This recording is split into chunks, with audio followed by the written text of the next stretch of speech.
말씀 창세기 17장 7절입니다. 창세기 17장 7절.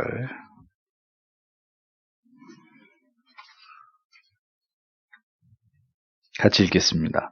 내가 내 언약을 나와 너와 내 대대 후손의 사이에 세워서 영원한 언약을 삼고 너와 내 후손의 하나님이 되리라. 아멘. 17항은 제가 읽어드리겠습니다. 여러분들이 가지고 계신 도르트 신조의 내용이 약간 번역에 있어서 부족한 부분이 있기 때문에 더 정확하게 17장을 읽어드리겠습니다. 우리는 하나님의 말씀을 근거로 하나님의 뜻에 대해 바르게 판단해야 한다. 하나님의 말씀은 신자의 자녀가 거룩하다고 말씀하는데 이는 본성에 의해서가 아니라 은혜로운 언약 덕택이다. 언약 안에서 자녀는 그들의 부모와 함께 포함되었다. 경건한 부모는 하나님께서 유아기에 이 세상으로부터 불러간 자녀의 선택과 구원에 대해 의심하지 말아야 한다. 이것이 조금 더 정확한 번역입니다. 유아기에 이 세상으로부터 불러간 자녀의 선택과 구원에 대해서 의심하지 말아야 된다. 오늘의 이 도르트 신조의 핵심은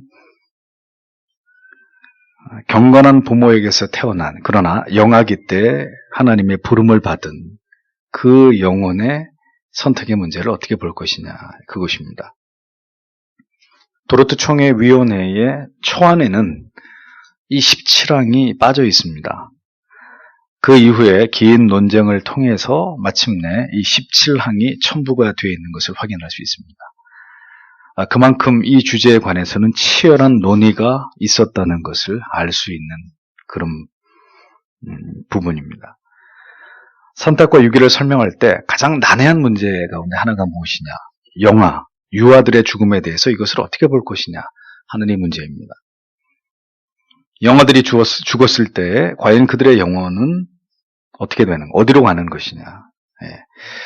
우리에게도 이런 것이 고민이었듯이 이미 몇백 년 전에 우리의 믿음의 조상들도 이 문제에 대해서 깊은 성경적인 고뇌가 있었던 거죠. 자, 이 점에 대해서 알미니안들은 영아들은 주님을 믿을 수도 없고 또 하나님께서는 어떤 믿음도 유아들 안에 예지하실 수 없기 때문에 유아기에 죽은 아이들에 대해서는 선택을 이야기해서는 안 된다, 이렇게 생각했습니다. 유아들은 또 자기의 어떤 의지로 복음을 거부하지도 않기 때문에 원죄만으로 유아들을 정죄할 수 없고 따라서 유죄들은 무죄하다. 그렇기 때문에 영아나 유아기 때 죽음을 맞이한 어린 영혼들은 전부 다 구원을 받을 수 있다, 이렇게 주장을 했습니다. 또 펠라기우스주의자들도 자범죄만을 인정하고 원죄를 부정하였기 때문에 영유아가 무슨 자범죄가 있느냐, 그러니까 영유아의 구원, 모든 영아들과 유아들의 죽음에 대해서는 그들은 다 구원을 받는 것이다, 이렇게 주장을 했습니다. 그러나 웨스트민스터 신앙고백서를 보면 영아들의 구원의 문제에 대해서 분명하게 어떤 우리에게 분명한 정의를 내리고 있는데 10장 3항에 보면 영아기에 죽은 택함을 받은 영아들은 성령을 통하여 그리스도로 말미암아 중생하고 구원받는다. 성령께서는 그가 기뻐하시는 때와 장소와 방법을 따라 역사하신다, 이렇게 기술이 되어 있습니다. 이 웨스트민스터 신앙고백서 10장 3항의 내용을 잘 뜯어서 보면 중요한 사실 하나를 발견할 수 있습니다. 그것은 택함을 받은 영아들, 즉 언약의 자녀에 대해서만 어떤 언급을 하고 있고 언약의 자녀가 아닌 자들, 그 영아의 죽음의 그 영혼의 구원의 문제에 대해서는 웨스트민스터 신앙고백서가 전혀 어떤 설명도 하지 않고 있는 것을 보게 된다는 겁니다. 그럼에도 불구하고 이 문제는 도르트 총회 이후에 많은 칼빈주의 신학자들 그리고 개혁신앙을 추구하는 많은 걸출한 목회자들에 의해서 계속해서 논의가 되었고 심지어 그들조차도 모든 영아들은 다 죽임을 당할 때 구원을 받게 된다는 이런 주장이 전개되기도 했었습니다. 놀랍게도 이런 것을 주장한 대표적인 학자가 세계 3대 칼빈주의자 중에 한 사람인 벤자민 워필드가 있었고 또 대단히 뛰어난 조직신학자였던 찰스 하치, 그리고 영국의 설교의 황태자라고 불렸던 찰스 스펄전, 이런 대신학자들과 목회자들까지도 모든 영아들은 다 죽으면 구원을 받는다. 이런 주장을 했던 것이죠. 하지만 그들보다 훨씬 더 앞서서 도르트 총회의 입장은 그 이전 시대의 우리의 선조들의 입장은 아주 단호했습니다. 모든 영혼의 구원을 인정하기에는 성경적 근거가 전혀 발견되지 않는다라는 거죠. 성경은 신자의 자녀에 대해서 또 불신자의 자녀와의 어떤 분명한 차이를 반드시 설명하고 있는 것을 보여줍니다. 성경은 오직 믿는 부모에 대해서 너희와 너희 자녀들에게 약속을 주셨다고만 말씀하고 있을 따름입니다. 다른 이들에 대해서는 전혀 이 같은 말씀을 하신 적이 없단 말이에요. 성경은 신자의 자녀가 거룩하다고 말씀합니다. 고린도전서 7장 14절에 보면 믿지 아니하는 남편이 아내로 인하여 거룩하게 되고 믿지 아니하는 아내가 남편으로 인하여 거룩하게 되나니 그렇지 아니하면 너희 자녀도 깨끗지 못하니라. 그러나 이제는 거룩하니라. 이렇게 말씀하고 있습니다. 신자의 자녀는 언약 가운데 성장하면서 하나님의 은혜의 수단 아래에서 성령의 유효한 역사를 통해서 신비한, 아이가 직접 고백하고 인정하진 않았지만 신비한 회심을 체험하게 됩니다. 그런데 그 언약 아래의 성도의 가정의 영아가 죽음을 당하게 된다면 어떻게 되느냐?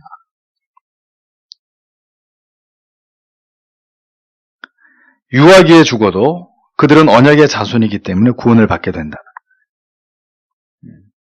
그러니까 정상적인 믿음의 자녀로 태어난 아이들은 성장하는 과정에서 하나님의 은혜를 통해서 회심의 역사를 분명하게 경험하게 되는데 그러한 성장 속에서 하나님의 회심의 은혜를 경험하지 못하게 되는 영아의 상태에서 성도의 가정의 아이가 죽임을 당하면 어떻게 되느냐. 영아기에 죽었어도 그들은 언약의 자손이기 때문에 구원을 받게 된다. 이것이 도르트 총회의 웨스트민스터 신앙 고백서의 입장입니다. 자, 그럼 이것을 증명하는 성경의 말씀이 있어야 되는 거죠. 이것을 증명하는 구약의 결정적인 사건은 무엇이냐? 유월절 사건입니다. 이스라엘 백성은 모세 인도하에서 출애굽을 하기 전에 마지막 하나님의 재앙인 장자를 죽이는 이 재앙에 대해서 문설주와 임방에다가 어린 양의 피를 발라서 그 마지막 죽음의 재앙을 넘어가게 됩니다. 이집트의 모든 집의 장자들이 죽임을 당하게 된 것에 반해서 양의 피를 바른 이스라엘 백성들의 집 안에 있는 장자들은 그 장자가 큰 아이든 어린 아이든 유아든 간에 죽임을 당하지 않게 됐죠. 왜요? 언약의 자손이라는 이유 때문에. 어린 양의 피는 곧 예수 그리스도로 말미암은 구원을 예표하는 것입니다. 그래서 언약의 부모 아래서 태어난 아기는 그렇게 그 부모의 믿음과 택함을 입은 부모의 자녀라는 이유만으로 구원을 받게 된다. 이렇게 해석을 한 거예요. 또 구약의 할례 의식은 어떻습니까? 언약의 자녀들에게는 난지 8일 만에 언약의 자녀 가운데 아들들은 남자아이들은 8일 만에 모두 할례를 받아야 됐죠. 이 할례는 영아들도 구원의 대상이 될 수 있음을 보여주는 아주 분명한 인치입니다. 이렇게 볼 수 있는 것입니다. 이 할례는 훗날 신약에 와서 예수 그리스도를 믿음으로 죄 씻음과 구원을 받았음을 표하고 인을 치는 세례의 예표가 되는 것이죠. 리브가가 야곱과 에서를 태중에 가졌을 때 하나님이 뭐라고 하셨습니까? 내가 야곱은 사랑하고 에서는 미워하신다. 이렇게 말씀했습니다. 야곱이 뱃속에서 난 하나님을 사랑합니다. 고백했나요? 아니죠. 언약의 후손으로서의 하나님의 택하심이 있었다는 것입니다. 이것을 보아도 언약의 자손은 그 자신의 명백한 어떤 신앙의 고백이 없어도 언약의 자손 아래에서 태어난 것으로 그 언약의 당사자가 되는 것이고 그 부모의 믿음을 따라서 구원에 이르게 됨을 의심해서는 안 된다는 것입니다. 믿는 성도의 죽은 영아의 구원의 문제는 우리가 다 이해할 수 없는 완전히 어떤 신비한 방법 속에 성령이 행하시는 어떤 구원의 역사 속에다가 담아두어야 되는 거죠. 이사야 44장 3절은 나는 목마른 자에게 물을 주며 마른 땅에 시내가 흐르게 하며 나의 영을 네 자손에게 나의 복을 네 후손에게 부어주리니 이렇게 기록하고 있습니다. 여기서 이사야 44장 3절의 원문을 보면 후손으로 번역된 원문의 의미가 싹입니다. 싹. 그러니까 나의 복을 내 후손에게, 내 싹들에게, 즉 내 유아와 영아들에게, 그런 의미가 되는 거예요. 하나님께서는 주의 성령을 우리의 자녀들에게까지 부어주실 수 있다는 어떤 그런 말씀의 근거들을 이렇게 성경이 분명히 남겨두셨다는 거죠. 지각을 가진 성인으로 자기의 신앙을 분명하게 고백하지 못했어도 언약의 후손으로서의 그들은 성령을 받은 자들로 간주함이 옳은 것이고, 유아기에 죽은 경건한 부모의 자손은 그 믿음을 발휘하지 못했지만 부모와 함께 짧은 기간이라도 하나님을 경배하고 예배한 것으로 간주됐던 것입니다. 다양한 신앙의 행위와 어떤 삶의 내용으로 자기의 믿음을 드러내지 못했지만 믿음의 열매가 아닌 믿음의 씨앗으로 그들은 구원을 받은 하나님의 자녀로 인정되어야 한다. 이것이 교리의 입장입니다. 따라서 경건한 부모는 영하게 죽은 자녀의 구원의 문제를 어떻게 해요? 절대로 의심하지 말아라 하고 신조는 아예 못을 박아서 선언을 합니다.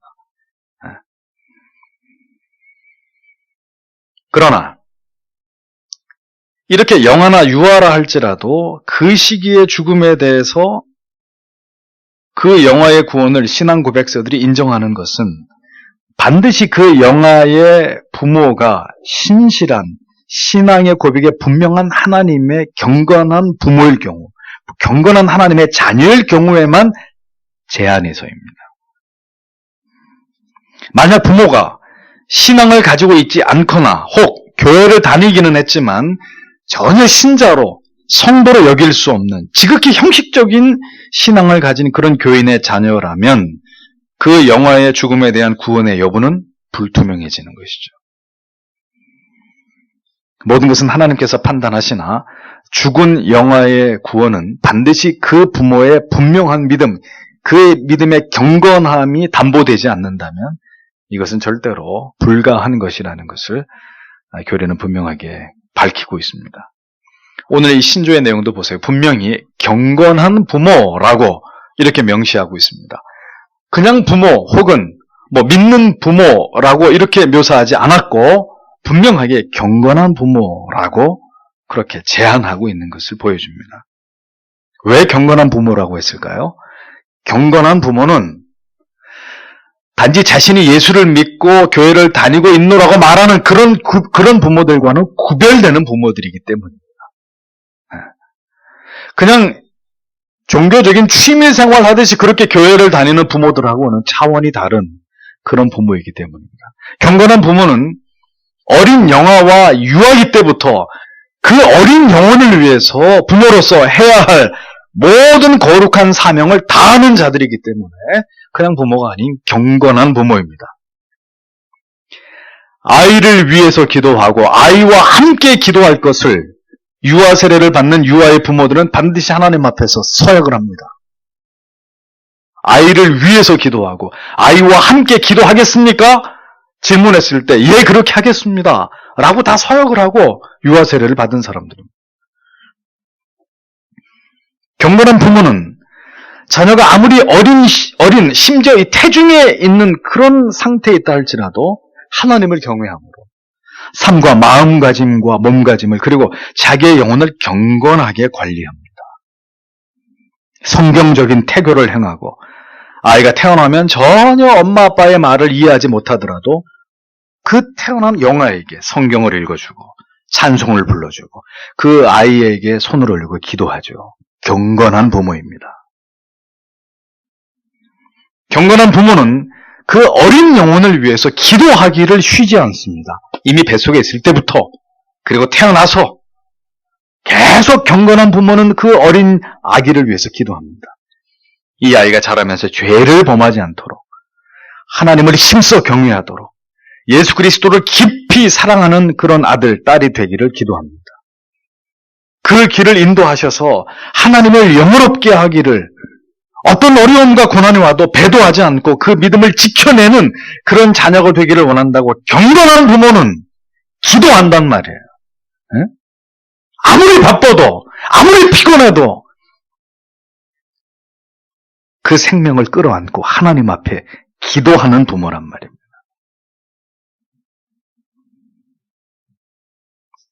분명한 것은 경건한 부모는 그 어린 아기가 죽었을 때 결코 아이의 구원을 의심하지 않고 하나님을 원망하지 않는다는 것입니다. 또한 경건한 부모가 영아의 아기를 잃을 때 그들이 가장 중요하게 여기는 게 뭐겠어요? 내가 만약에 내 아이가 죽었다. 그러면 아기 때 죽었는데 내가 경건한 부모라면 뭐가 제일 관심을 갖겠어요? 이 아이가 구원을 받았나 받지 않았나? 그게 제일 궁금하겠죠. 그렇습니다. 영아의, 유아의 구원의 문제가 그 경건한 부모에게는 가장 초미의 관심이기 때문에 이 부분에 대해서 명쾌한 성경적인 해답과 그리고 위로가 필요했던 것이죠. 그래서 그 필요에 의해서 교리는 영아와 육아, 경건한 부모의 영아와 육아의 죽음에 대해서 이와 같은 교리적 진술을 통해서 그들을 위로하려고 했던 것이죠. 그리고 분명히 이 부분을 성경적으로 매듭을 지으려고 했던 것입니다. 신조가 이렇게 경건한 부모에게는 이런 참된 위로를 전하고 있다는 사실을 기억하십시오. 그리고 경건한 부모는 반드시 이러한 신조의 논리적 진술을 통해서 정말 큰 위로를 받을 것입니다. 그러나 경건하지 않은 부모는 절대로 이런 말들로 위로를 받을 수 없을 것입니다. 그들은 자식을 잃은 슬픔 때문에 심지어 배도까지 할 수 있을 것이고 그 어떤 위로도 거절하고 깊은 영혼의 침체의 나락으로 떨어지겠죠. 경건하지 않은 부모이기 때문입니다. 어린 자녀를 하나님께서 데려가시는 것은 그 경건한 부모를 통해서 어떤 식으로든 하나님의 영광을 받으시기 위함입니다. 그게 아프지 않다는 게 아니에요. 슬픔이 아니라는 얘기가 아니에요. 뭐 그 정도 가지고 그렇게 슬퍼하냐? 이렇게 말할 수 있는 계제가 아니죠. 그건 정말 가슴이 미어지는 슬픔이고 아픔이지만 하나님이 경건한 부모의 그 후손을 영아 때, 유아 때 데려가시는 것은 이것 또한 무엇인가 하나님의 자기 영광을 드러내시기 위한 목적하에서 이루어진 일이라는 것입니다. 경건한 부모는 그래서 그 큰 슬픔 속에서도 이러한 신조의 깨달음을 통해서 하나님의 위로를 받아들이게 되는 거예요. 그렇게 신실한 믿음의 부모들이 어린 아이의 죽음으로 그들이 당하는 슬픔과 고통을 위로하고 그 슬픔을 이기게 하기 위한 교회적 배려, 교리적 배려를 이미 그 시대에 하나님의 말씀을 통해서 교회가 행했던 것입니다. 선택과 유기에 있어서 신실한 신자의 자녀 가운데 영아의 죽음만이 구원에 이를 수 있는 이 길이 열려져 있는 것입니다. 신실한 믿음의 부모 가운데 유기된 자가 나올 수 있는가? 이 문제에 대해서는 분명하게 답을 하기 어려운 점이 있습니다. 왜냐하면 성경에는 그렇게 부모가 믿음이 좋다고 해서 그 자녀까지 저절로 믿음이 좋아진다는 말씀은 어딜 찾아와도 없고 오히려 다윗 왕같이 그렇게 아버지는 탁월한 하나님을 경외하는 사람이었어도 그 아들 중에 압살롬 같은 악한 아들이 나온 예가 성경에 나오기 때문입니다. 중생하지 않은 장성한 자녀의 죽음에 대해서는 성도 여러분 잘 들으십시오. 어떤 위로도 기대하지 마세요. 성도의 장성한 자녀의 죽음, 천국 갈 수 있지 않을까요? 천만에요. 이건 재론의 여지가 없이 죄송한 얘기지만 안타까운 얘기지만 지옥인 것입니다. 장성한 자녀의 죽음에 대해서 우리는 그 자녀가 구원을 받았을 것으로 믿어야 한다는 그 어떤 성경과 교리와 신조의 가르침을 우리는 어디서도 찾을 수가 없습니다. 많은 자녀들이 교회 안에서 자랐어도 결국은 배도의 길을 걸어갑니다.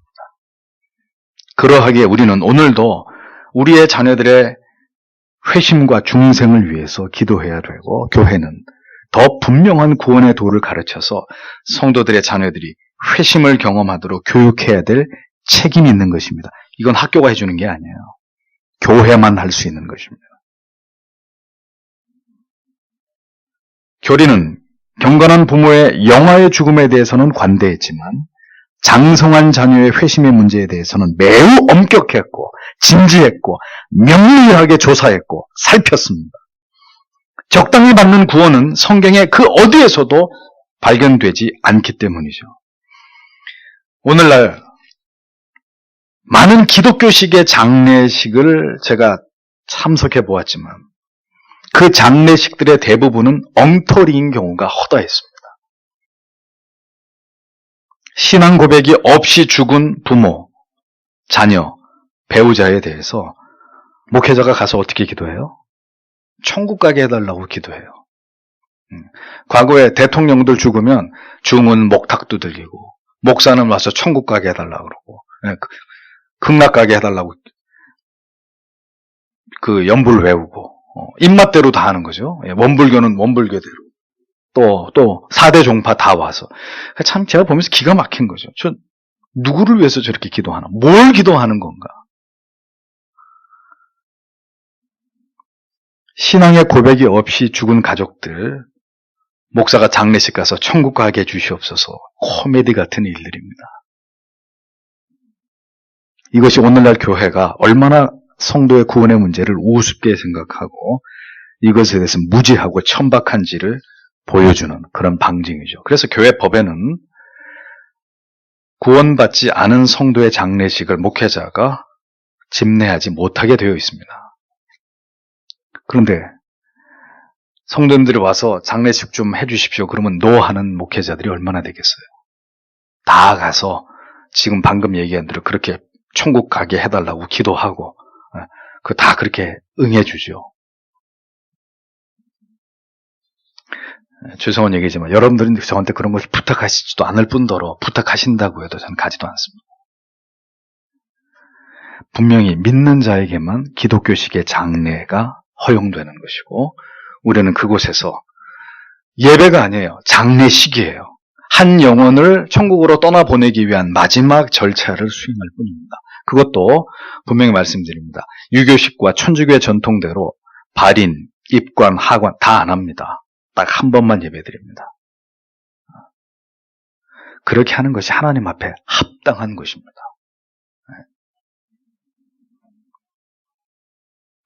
오늘 이 말씀을 듣고 있는 자녀들에게 경고하겠습니다. 그대들이 유아 때 하나님의 부르심을 받았다면 그대들의 부모의 그 신실한 믿음으로 인해서 어떻게 보면 하나님의 이 신비한 은총 속에서 구원에 이를 수 있었겠지만 지금은 그대들이 자랐고 얼마든지 복음을 들으며 분별할 수 있고 자신의 죄 아래서의 그 비참함의 실체에 대해서 얼마든지 주의 은혜를 통해 그것을 깨달을 수 있는 나이입니다. 지금 그대들이 믿음의 선한 증거들을 보일 수 없다면 하나님께서 오늘 밤이라도 그대들의 생명을 거두실 때 결단코 천국에 들어갈 수 없다는 사실을 기억하세요. 내 아버지가 목사인데, 내 아버지가 장로님인데, 내 아버지가 교회 집사님이신데 그거하고 당신하고는 아무 상관없는 거예요. 경건한 부모, 언약의 자손 아래서 태어난 영아들, 유아들의 죽음에 대해서만 천국을 보장하는 것이지 내 아버지 어머니 믿음이 좋다. 나는 덩달아 나도 구원받. 성경은 어디에도 그런 말씀은 없습니다.